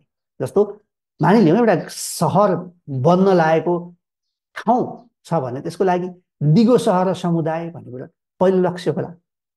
भनेको यी जुन 17वटा लक्ष्यहरू छन् यिनीहरूको पुनः प्राथमिकरण गर्ने भनेको, यी 17वटा लक्ष्य जुन छन् तिनीहरूको पुनर्प्राथमिकरण गर्ने, पुनः क्रम सङ्ख्या निर्धारण गर्ने। अब नेपालमा यस्तो अभ्यास भएको कतै देखिँदैन। तर यदि तपाईँले दिगो विकासका लक्ष्यहरूको प्राप्ति गर्नुपर्ने छ भने हामीले पुनः प्राथमिकरण गर्ने भनेको फेरि 1 नम्बरमै त्यो राख्ने भन्दा पनि केलाई बढी फोकस गर्ने भन्ने कुरा चाहिँ हेर्नुपर्छ। यो हामीले जतादै हेरेको छौँ। पहिला स्थानीयकरण गर्ने, त्यसपछि पुनः प्राथमिकरण गर्ने। किन पुनः प्राथमिकरण गर्ने भन्दा, हाम्रो लक्ष्यहरू के हो, हामीले कुन एरियामा बढी फोकस गर्नुपर्ने छ भन्ने कुरा ज्ञान भयो भने हाम्रो लगानी पनि त्यहीँ जान्छ होइन। दोस्रो स्थानीयकरण र पुनः प्राथमिकरण गर्ने। अब तेस्रो पक्ष भनेको आन्तरिकीकरण गर्ने भन्छ। आन्तरिकीकरण गर्ने भनेको के हो भने यी दिगो विकासका लक्ष्यहरू प्राप्ति गर्नको लागि त्यसै हावादारी तरिकाले काम गरेर त भएन। हाम्रो आवधिक योजनामा, बजेटमा, नीतिहरूमा यसलाई के गर्नु पर्यो, अवलम्बन गर्नु पर्यो। यसको बारेमा जान्नु पर्यो, यसको बारेमा प्रचार प्रसार गर्नु पर्यो, यसको बारेमा प्रत्येक नागरिकको दिगो लक्ष्यको प्राप्ति गर्नको लागि के भूमिका हुन सक्छ, मैले गरेको कामले दिगो विकासको कुन लक्ष्य प्राप्ति गर्नको लागि सहयोग गरेको छ भन्ने कुराको ज्ञान दिलाउनु पर्यो। सबैले यसलाई बुझाउनु पर्यो, यसलाई इन्भल्भ गराउनु पर्यो। त्यसलाई हामी के भन्छौँ, आन्तरिकीकरण गर्ने भन्छौँ है। तेस्रोमा आएर बजेटमा, नीतिमा, कानुनमा, आवधिक योजनामा यसलाई के गर्ने, समावेश गर्ने। र चौथो लगानी जुटाउने, स्रोत खोज्ने भन्छ कि। स्रोत खोज्ने भनेको के त, विश्व साझेदारी भनेको हामी 17 नम्बरको लक्ष्य छ नि, त्यो लक्ष्य प्राप्ति गर्नको लागि त एक पक्षले मात्रै, सरकारले मात्रै गरेर त भएन। अहिले सरकार बाहेकका क्षेत्रहरूको विकासमा भूमिका भनेर हामीले धेरै ठाउँमा पढ्छौँ। सेक्सन अफिसरमा पनि त च्याप्टरै छ, विकासमा राज्य र राज्य बाहेकका क्षेत्रहरूको भूमिका भनेर। त्यो भनेकै के हो त भन्दा, केवल सरकारले मात्रै विकासका आवश्यकता र आकाङ्क्षाहरूको सम्बोधन गर्न सक्दैन। सरकारले अन्य क्षेत्रसँग मिलेर विकासका आवश्यकता र आकाङ्क्षा परिपूर्ति गर्न लगानी गर्ने हो। त्यसैले साझेदारी गर्नु पर्यो। त्यो साझेदारीको माध्यमबाट कति रकम हामीलाई आवश्यकता पर्ला, सरकारले कति रकम ल्याउने, दाता राष्ट्रहरूबाट कति रकम प्राप्त गर्ने, होइन, प्राइभेट सेक्टरले कति लगानी गर्ने भन्ने कुराको खाका खोजेर हामीले स्रोत जुटाउनु पर्यो। र त्यस पछाडि चाहिँ निरन्तर अनुगमन मूल्याङ्कन गर्ने, प्राप्त लक्ष्यहरूको समीक्षा गर्ने, होइन, समीक्षाबाट प्राप्त भएका फिडब्याक, पृष्ठपोषणहरूको आधारमा पुनः हाम्रो योजनालाई, प्लानिङलाई के गर्ने त, रिडिफाइन गर्ने गरेर हामीले के गर्न सक्छौँ, दिगो विकासका लक्ष्यहरू प्राप्त गर्न सक्छौँ। अथवा यसमा अझ तपाईँले के थप्न सक्नुहुन्छ, असल अभ्यासहरूको आदान प्रदान गर्ने। यो त विश्वभरि नै दिगो विकासका लक्ष्यहरू प्राप्तिका लागि काम गरिरहेको छौँ। नेपालले पनि समीक्षा गरेको छ एकचोटि।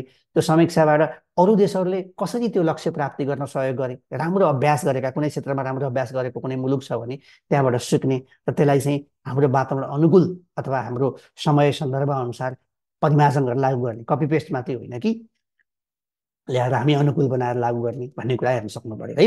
यो तपाईँहरूलाई जाँच्न सोध्न सक्ने सबभन्दा महत्त्वपूर्ण प्रश्न हो, दिगो विकासका लक्ष्यहरू प्राप्तिका लागि के गर्नुपर्ने भनेर। मैले स्लाइडमा नराखे पनि तपाईँहरूलाई भने थिएँ। पहिलो के भने त मैले भन्दा, पहिला स्थानीयकरण गर्ने, दोस्रो पुनः प्राथमिकरण गर्ने, तेस्रो आन्तरिकीकरण गर्ने, चौथो लगानी जुटाउने, पाँचौँ योजना निर्माण गर्ने, दिगो विकासको लक्ष्य प्राप्ति गर्नको निमित्त योजनाहरू निर्माण गर्ने, छैटौँ अनुगमन मूल्याङ्कन समीक्षा गर्ने र प्राप्त पृष्ठपोषणको आधारमा त्यो प्लानलाई, योजनालाई फेरि पुनर्लिखित गर्ने र अर्को विश्वका असल अभ्यासहरूको अवलम्बन गर्ने। यसरी हामीले दिगो विकासका लक्ष्यहरू प्राप्त गर्न सक्छौँ भन्ने कुरा तपाईँले ख्याल गर्नु पर्यो। अब तपाईँलाई जहाँसम्म अर्को पनि सोध्न सक्छ, दिगो विकासका लक्ष्यहरू प्राप्तिमा नेपालले के प्रयास गरेको छ त नि भन्यो भने तपाईँले धेरै कुरा लेख्न सक्नुहुन्छ। सन् 2015मा दिगो विकासको लक्ष्यको प्रारम्भिक प्रतिवेदन तयार गरी संयुक्त राष्ट्र सङ्घमा पेश गरेका थियो नेपालले। प्रारम्भिक भनेको त्यो लागू हुनुभन्दा अगाडि हामी कहाँ छौँ भनेर प्रारम्भिक प्रतिवेदन तयार गरेर संयुक्त राष्ट्र सङ्घमै नेपालले पेश गरेको थियो। त्यसै गरी सन् 2017मा दिगो विकासका लक्ष्यहरू, वर्तमान अवस्था र भावी मार्गचित्र भनेर 16देखि 30सम्मको प्रकाशन गरेको थियो। भनेको हामीले यसलाई आन्तरिकीकरण गर्ने कुरा, स्थानीयकरण गर्ने कुरा, पुनर्प्राथमिकरण गर्ने कुराहरू यो दस्तावेजमा थियो। सन् 2017मा पहिलोपटक र सन् 2019मा दोस्रो पटक गरी दिगो विकासका लक्ष्य स्वैच्छिक पुनरावलोकन प्रतिवेदन तयार गरी संयुक्त राष्ट्र सङ्घको उच्च स्तरीय राजनीतिक फोरममा पेश गरेको थियो नेपालले। अनि सन् 2017मा नेपाल सरकार, विकास साझेदार संस्था र स्वतन्त्र मूल्याङ्कन संस्थाहरूको एकीकृत पञ्चवर्षीय दिगो विकासका लक्ष्य अनुगमन मूल्याङ्कन परियोजना तयार गरेर कार्यान्वयन गरिएको थियो भने 2017मा नै दिगो विकासको लक्ष्यको आवश्यकता पहिचान, लागत अनुमान र वित्तीय रणनीति प्रकाशन गरिएको थियो। अघि मैले तपाईँलाई भने योजना बनाउने, स्रोत जुटाउने कुराहरूसँग सम्बन्धित छ यो भने। सन् 2018 र 19मा 7 प्रदेशका दिगो विकासका लक्ष्य आधार तथ्याङ्क प्रतिवेदन गरिएको थियो। भनेको दिगो विकाससँग सम्बन्धित भएका तथ्याङ्कहरूको प्रकाशन गरिएको थियो। सन् 2020मा दिगो विकास लक्ष्य स्थानीयकरण स्रोत पुस्तिका प्रकाशन गरियो। अघि मैले तपाईँलाई स्थानीयकरणको कुरा गरेको थिएँ। सन् 2020मा दिगो विकास लक्ष्यको सन् 2016देखि 19सम्मको प्रगति समीक्षा प्रतिवेदन प्रकाशन गरियो। 22मा 14 स्थानीय तहका दिगो विकास लक्ष्य मैत्री मध्यकालीन खर्च संरचना तयार भयो। त्यसै गरी सन् 2022मा 5 प्रदेशका दिगो विकास मैत्री मध्यमकालीन खर्च संरचना तयार भए र 22मा नै स्थानीय तहको दिगो विकास लक्ष्य मैत्री मध्यमकालीन खर्च संरचना तयार गर्न सहयोगी स्रोत पुस्तिका पनि तयार गरिएको छ। यसैको आधारमा अहिले स्थानीय तहहरूले मध्यमकालीन खर्च संरचनाहरू निर्माण गर्छन्। त्यसै गरी सन् 2022मा स्थानीय तहको बजेट तथा कार्यक्रममा दिगो विकासको लक्ष्यको साङ्केतिकरण स्रोत पुस्तिका पनि तयार भयो। भनेको जति पनि क्रियाकलापहरू हामीले गर्छौँ अथवा स्थानीय तहमा योजना कार्यक्रमहरू तय गर्छ, ती योजना र कार्यक्रमहरूमा दिगो विकासको कुन लक्ष्यलाई यसले हासिल गर्न सहयोग गर्छ भन्ने गरी हामी साङ्केतिकरण गर्ने स्रोत पुस्तिका पनि तयार भएको अवस्था छ। अब दिगो विकासका रणनीतिहरू अघि पनि मैले तपाईँलाई भनिसकेँ। कसरी दिगो विकासका लक्ष्यहरू हासिल गर्न सकिन्छ अथवा विकासका सबै क्रियाकलापहरूलाई दिगो विकासमा आधारित कसरी बनाउन सकिन्छ भन्दा पहिलो कुरा वातावरणीय स्रोतको अधिक दोहन रोक्नु पर्यो। भनेको अविवेकशील प्रयोग गर्नु भएन। अघिदेखि नै हामीले के भनेको छौँ, वातावरणीय स्रोत साधनहरूको अविवेकशील प्रयोगलाई रोक्ने पहिलो रणनीति यो। दोस्रो, जनसङ्ख्या व्यवस्थापनलाई वैज्ञानिक र वस्तुगत बनाउने। जस्तो अहिले पनि हाम्रो नेपालमा के समस्या छ, जहाँ खेतीपाती हुन्छ त्यहाँ बस्ती बसेको छ, जहाँ खेतीपाती हुँदैन त्यहाँ खेती गरेर खेती पनि हुँदैन। त्यसले गर्दा के हुन्छ त भन्दा हाम्रो धरतीको उत्पादनशील क्षमता र गुणस्तरमा असर पर्छ। जस्तो काठमाडौँ उपत्यकामा एकदम मलिलो माटो छ, तराईमा एकदमै मलिलो माटो छ, धेरै धान खेतीहरू हुन्छ भन्छ। जहाँ खेती हुन्छ त्यहीँ अहिले के भएको छ त बस्ती विस्तार भएको छ होइन। वातावरण स्रोतको अधिक दोहन रोक्ने, जनसङ्ख्या व्यवस्थापनलाई वैज्ञानिक र वस्तुगत बनाउने, वातावरण मानवीय हस्तक्षेप कम गर्ने भनेको वातावरण सन्तुलन बिगार्ने गरी विकासका क्रियाकलापहरू सञ्चालन नगर्ने कुरा, सहभागितामूलक निर्णय प्रक्रिया अवलम्बन गर्ने भनेको विकासका सबै क्रियाकलापहरूमा सबै पक्ष, सबै लिङ्ग, सबै वर्ग, सबै क्षेत्रको सहभागिता सुनिश्चित गर्ने, समुदाय र सरकारबीच सहकार्य संलग्नता अभिवृद्धि गर्ने। अघि पनि मैले तपाईँलाई भने साझेदारी, यो एउटा पक्षले मात्रै गरेर दिगो विकासको लक्ष्य हासिल गर्ने अथवा दिगो विकासका क्रियाकलापहरू हामी सञ्चालन गर्न सक्दैनौँ। त्यसैले समुदाय र सरकारबीच सहकार्य र संलग्नता अभिवृद्धि गर्नुपर्ने छ। विकासका लाभहरूको समतामूलक पहुँच विस्तार। त्यसमा जुन सामाजिक पक्षलाई हामीले हेरौँ, विकासका क्रियाकलापहरू सञ्चालन गरेर मात्रै भएन। यदि विकासका क्रियाकलापहरूले गरिबी बढाएर लए, असमानता बढाएर लए, आर्थिक वृद्धि गर्न सकेन, समाजमा न्याय स्थापना गर्न सकेन भने समाजको शान्ति अमन चैनमा खराब अवस्था सृजना हुन्छ। त्यसैले यी रणनीतिहरूलाई अवलम्बन गरेर हामीले दिगो विकासका लक्ष्यहरू प्राप्त गर्न सक्छौँ भन्ने कुरा दिगो विकासका रणनीतिमा उल्लेख गर्न सकिन्छ। अब तपाईँलाई जाँचमा सोध्न सक्छ दिगो विकास प्रबन्धन गर्नका लागि गरिएका व्यवस्थाहरू नेपालमा के छन् भनेर। यदि तपाईँलाई त्यो जाँचमा सोध्यो भने तपाईँले संविधानमा के व्यवस्था छ, कानुनमा के व्यवस्था छ, आवधिक योजनामा के व्यवस्था छ भनेर लेख्न सक्नुहुन्छ, जसलाई हामी नीतिगत व्यवस्था भन्छौँ। जस्तो नेपालको संविधानमा मौलिक हक अन्तर्गत धारा 30मा वातावरणीय प्रदूषण वा ह्रासबाट हुने क्षतिपूर्ति पाउने हक हुने व्यवस्था गरिएको छ। 51मा दिगो विकाससँग सम्बन्धित व्यवस्था छ, धारा 51मा। धारा 251मा राष्ट्रिय प्राकृतिक स्रोत तथा वित्त आयोग सम्बन्धी व्यवस्था गरिएको छ। 15 योजनाका विविध विषयहरू पनि दिगो विकाससँग सम्बन्धित छन्, तपाईँहरूले पढ्न सक्नुहुन्छ। राष्ट्रिय संरक्षण नीति 2044, वातावरण नीति तथा कार्ययोजना 2050, नेपाल जैविक विविधता नीति 2002 सन् 2002 है, अनि जलवायु परिवर्तन सम्बन्धी नीति 2067, औद्योगिक नीति 2067, वातावरण संरक्षण ऐन 2076मा आएको, वन ऐन 2076मा आयो, स्थानीय सरकार सञ्चालन ऐन होइन। यीहरू हाम्रो नीतिगत व्यवस्था अन्तर्गत तपाईँले लेख्न सक्नुहुन्छ। त्यसै गरी संस्थागत व्यवस्था भन्दा बित्तिकै सबै संस्था, अघि नै मैले तपाईँलाई भने दिगो विकासको लक्ष्य प्राप्ति गर्नका लागि अथवा दिगो विकासको उद्देश्य प्राप्ति गर्नका लागि हरेक नागरिक एउटा सिपाही हो, हरेक नागरिक नै एक्टर हो। तथापि संस्थागत रूपमा हेर्दा बढी भ्यालु दिने अथवा संस्थागत रूपमा बढी कन्सर्न राख्ने संस्थाहरू के हुन् त भन्दा वन तथा वातावरण मन्त्रालय, वातावरण विभाग, अर्को वैकल्पिक ऊर्जा प्रवर्धन केन्द्र, कृषि विकास तथा पशुपक्षी मन्त्रालय, राष्ट्रिय योजना आयोग, प्रधानमन्त्री कार्यालय, यावत कुराहरू यी चाहिँ सङ्घीय व्यवस्था भए। अब हाम्रो प्रदेश स्तरमा पनि वन तथा वातावरण मन्त्रालय छ होइन, निर्देशनालयहरू छन्, कार्यालयहरू छन्।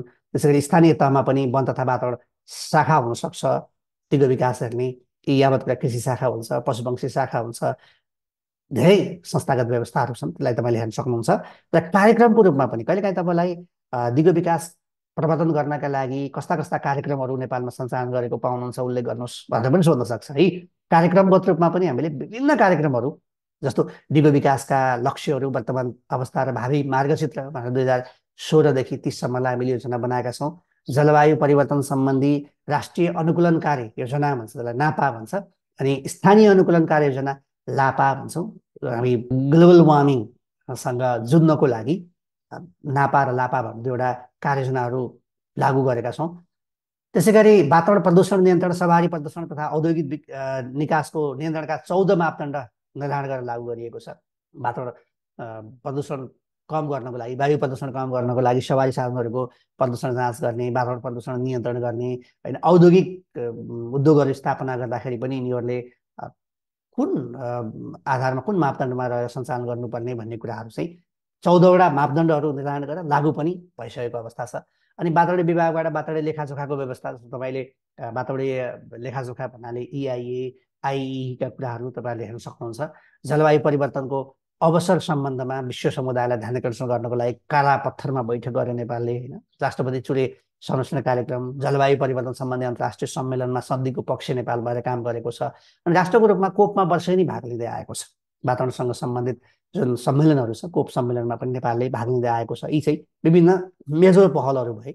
यो बाहेक पनि थुप्रै पहलहरू छन् जसलाई तपाईँले अध्ययन गरेर लेख्न सक्नुहुन्छ। अब तपाईँलाई जाँचमा सोध्न सक्ने अर्को महत्त्वपूर्ण कुरा के हो त भन्दा नेपालमा दिगो विकासको कार्यान्वयनमा रहेका समस्याहरू के हुन् र तिनको समाधान गर्न के गर्नुपर्ला। यिनी तपाईँले समस्याहरूको बारेमा जानकारी लिनुभयो भने त्यसलाई समाधान गर्न के गर्नु पर्ला भने यसलाई उल्टाएर तपाईँले समाधानको पक्ष पनि लेख्न सकिहाल्नुहुन्छ। त्यस्तो जटिल केही पनि हुँदैन। नेपालमा दिगो विकासको कार्यान्वयनमा रहेका समस्या के छन् भनेर सोध्यो भने पहिलो कुरा साधन स्रोतको अभाव छ। हामीसँग विकासका क्रियाकलापहरू सञ्चालन गर्न पर्याप्त स्रोत साधनहरूको अभाव छ, जसको कारणले गर्दा प्राकृतिक स्रोत साधनहरूको माथिको अन्तर्निर्भरता एकदम बढी छ। भन्नुको मतलब अहिले पनि हामीले के भन्छौँ भने वातावरण संरक्षण गर्नुपर्छ, जङ्गलको संरक्षण गर्नुपर्छ भन्छौँ, तर धेरै जनसङ्ख्या, धेरै परिवार अहिले पनि दाउराबाटै इन्धन प्राप्त गर्ने, होइन जङ्गलमै निर्भर भएको जनसङ्ख्या धेरै छ। उपलब्ध स्रोत साधनको प्रभावकारी उपयोग हुन नसक्नु। अब हाम्रोमा समस्या तपाईँले जहाँ जुनसुकै च्याप्टरमा पढ्दाखेरि पनि क्षमताको कुरा जोडेर आउँछ है। एउटा स्रोतको अभाव, अर्को क्षमताको अभाव। अब हामी जहाँ पनि पढ्दा के भन्छौँ भने प्राप्त स्रोत साधन छैन, पैसा धेरै छैन, स्रोत धेरै छैन, होइन त्यो संसारभरिकै समस्या हो। अर्को समस्या हाम्रो केमा छ, क्षमता छैन। जहाँ पनि लेख्दाखेरि के लेख्छौँ भने जस्तो बजेटको बारेमा लेख्दाखेरि पनि स्रोतको अभाव हुनु, स्रोतको न्यूनता एउटा समस्या हो भने अर्को भएको स्रोतको पनि खर्च गर्न नसक्ने भनेको असक्षमता अर्को समस्या हो। भनेको क्षमताको विकास गर्न सकिएको छैन। त्यही भएर उपलब्ध स्रोत साधनको पनि प्रभावकारी रूपमा उपयोग गर्न सकेको छैन। एक त स्रोत साधनै कम छ, अर्को कुरा उपलब्ध भएको स्रोत साधनहरूको पनि हामीले के गर्न सकेका छैनौँ, प्रभावकारी रूपमा उपयोग गर्न सकेका छैनौँ। प्राप्त उपलब्धिहरूलाई दिगो बनाउन पनि सकेका छैनौँ। विकासका साझेदारहरूसँग साझेदारी प्रभावकारी छैन। हामीले चाहिँ जुन इन्टरनेसनल पार्टनरहरूसँग, डेभलपमेन्ट पार्टनरहरूसँग गर्नुपर्ने क्रियाकलापहरू साझेदारी के छैन, प्रभावकारी छैन। अघि नै हामीले पढ्दाखेरि पटक पटक भनिसक्यौँ, दिगो विकासका लक्ष्यहरू प्राप्ति गर्नको लागि केवल एक मुलुकले, एक संस्थाले, एक पक्षले मात्रै गरेर हुँदैन। यो भनेको विश्वव्यापी साझेदारीमा आधारित हुन्छ। विश्वव्यापी रूपमा हामीले साझेदारी गरेर मात्रै दिगो विकासका लक्ष्यहरू प्राप्त गर्न सक्छौँ। तर एउटा पक्षले मात्रै यसको समाधान गर्न सक्दैन भन्ने कुरा हामीले भनिरहेको हुनाले के गर्नु पर्यो त भन्दा दिगो विकासका लक्ष्यहरू प्राप्ति गर्नको लागि जुन विश्वस्तरीय साझेदारहरू छन्, डेभलपमेन्ट पार्टनरहरू छन्, उनीहरूसँगको डेभलपमेन्टको चाहिँ जुन पार्टनरसिप छ त्यो हाम्रो के छैन त, प्रभावकारी नहुनु अर्को समस्या छ। वैदेशिक सहायताको प्रभावकारी उपयोग पनि हुन सकेको छैन। त्यसले यो वातावरण संरक्षणको सन्दर्भमा अथवा दिगो विकासको सन्दर्भमा या विकासका क्रियाकलापहरू सञ्चालन गर्ने सन्दर्भमा हामीले जुन क्रियाकलापहरू, जुन फन्ड वैदेशिक अनुदानको रूपमा, वैदेशिक ऋणको रूपमा, वैदेशिक लगानीको रूपमा प्राप्त गरेका छौँ, त्यसको पनि हामीले प्रभावकारी रूपमा उपयोग गर्न सकेका छैनौँ। अन्तर्निकाय बिचको समन्वय कमजोर छ। एउटा जुनसुकै च्याप्टरमा पनि आउँछ, होइन सडक निर्माण गर्दा, विकासका क्रियाकलापहरू सञ्चालन गर्दाखेरि वनसँग, विद्युतसँग र अन्य सङ्घ संस्थाहरूसँगको अन्तर सम्बन्ध एकदमै कमजोर छ। दिगो विकासको अवधारणागत बुझाइमा पनि एकरूपता छैन। जस्तो हामीले दिगो विकासका लक्ष्यहरूको सन्दर्भमा स्थानीयकरण गर्ने, आन्तरिकीकरण गर्ने भनौँ, तर दिगो विकास भनेको के हो भन्ने सन्दर्भमा बुझाइमा पनि एकरूपता छैन। कसैले दिगो विकास भनेको यो विकास विरोधी हो, धनी देशहरूले चाहिँ आफ्नो विकासका क्रियाकलापहरू, आफ्ना पूर्वाधारहरू निर्माण गरे, अब अहिले हामीलाई चाहिँ हाम्रो विकासको चाहिँ लक्ष्य प्राप्ति गर्नको लागि अवरोध सिर्जना गरेका छन् भनेर बुझ्ने पनि छ, होइन। दिगो विकासको रूपमा एउटा कमन अन्डरस्ट्यान्डिङ नभएको कारणले पनि धेरै समस्या सिर्जना भएको छ। अनि सार्वजनिक निकायको संस्थागत क्षमता पनि कमजोर छ। हेऱ्यौँ हामीले अघि पनि निजी र राज्य बाहेकका क्षेत्रको व्यावसायिक रूपमा कमजोर हुनु भनेको राज्य बाहेकका क्षेत्रहरूको पनि महत्त्वपूर्ण भूमिका हुन्छ भन्यौँ हामीले, तर राज्य बाहेकका क्षेत्रहरूको भूमिका पनि कमजोर छ। अनि अनुगमन मूल्याङ्कन प्रभावकारी छैन, नियमित छैन, वस्तुगत छैन, वैज्ञानिक छैन। यो त तपाईँले प्रत्येक च्याप्टरमा बुझ्नु भएको कुरा हो।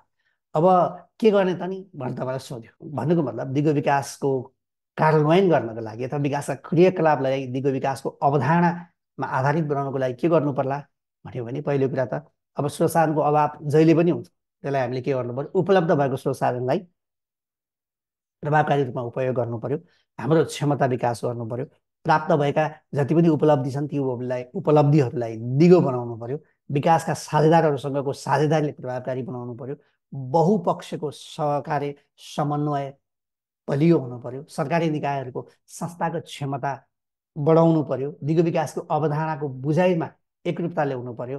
निजी क्षेत्रहरूको राज्य बाहेकका क्षेत्रहरूको व्यावसायिक क्षमता पनि बढाएर लैजानु पर्यो। नियमित अनुगमन मूल्याङ्कन हुनु पर्यो। अनुगमन र मूल्याङ्कनलाई देश हेर्ने मुख फेर्नेमा सीमित नराखी अथवा पूर्वमा पाथिभरा पश्चिममा रारा भन्ने सिद्धान्तमा नराखिकन नियमित वस्तुगत र वैज्ञानिक बनाउनु पर्यो।